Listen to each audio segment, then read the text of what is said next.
North Texans are super excited about the Dallas Wings and their new season. They just won that preseason game last week against Caitlin Clark. It was a sold-out crowd, by the way, and we found out that their first two regular season games also sold out. You know, it's great. It's momentum. It's money coming into the league, which they need. Could this mean Texas is maybe ready to fall back in love with the WNBA? It's a fair question. Our media partners over at Texas Monthly taking a closer look into this for us. We're excited to be joined by Jeff Miller tonight. So let's be real. If we look back, this is not the first time Texas has gotten on board and rallied for a WNBA team in the state. For people who don't necessarily know the Houston Comets, they got a big relationship with their fans here in the state as well. Talk to us a little bit about that relationship.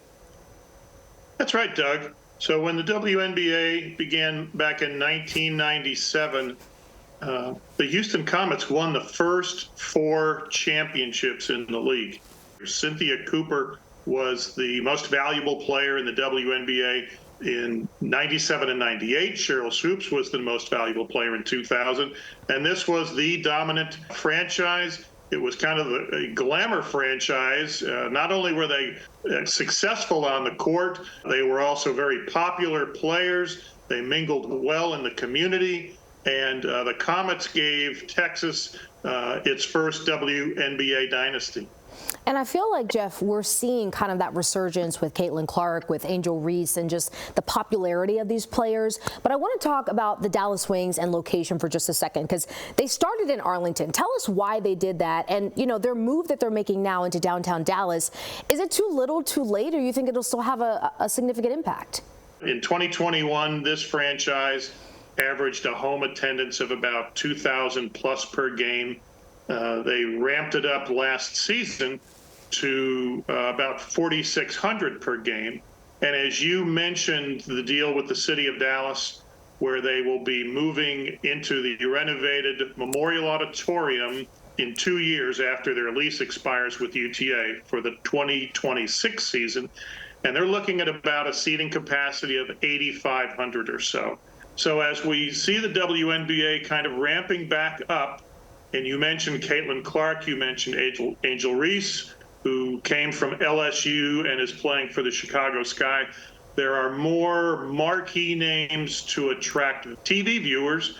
As the TV revenue would seem to increase, it can't but help this team and this league. And let's talk about money for a second, because I think one of the huge talkers that kind of emerged from the WNBA, you know, becoming more popular, especially with those picks, is the pay gap, right, between the NBA and the WNBA. Could that momentum, could that resurgence of popularity close that gap, or at least start that conversation of closing the gap?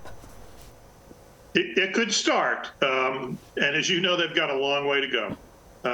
According to a story published during the NCAA tournament in March by Forbes, the average salary of a WNBA player is $150,000, and the average salary for an NBA player is $10 million.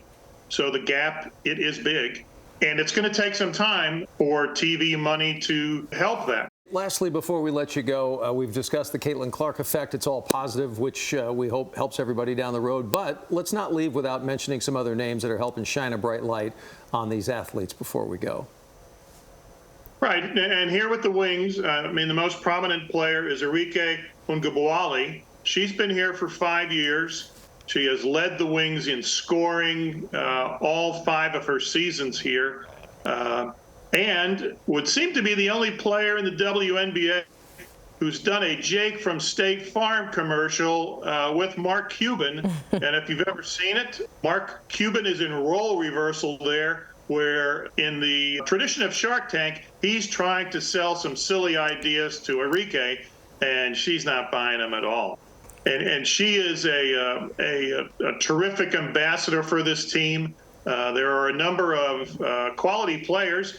The Wings last season, in finishing with the 4th best record among the 12 teams, had the best averages of points in the paint and second chance points. So this is a team that can score outside, it can score inside. It should be an interesting season for the Dallas Wings. We are definitely excited. And Jeff, a very special thank you for being a part of tonight's conversation. If you want to read the entire article on TexasMonthly.com, you can do so. We'll be right back after this.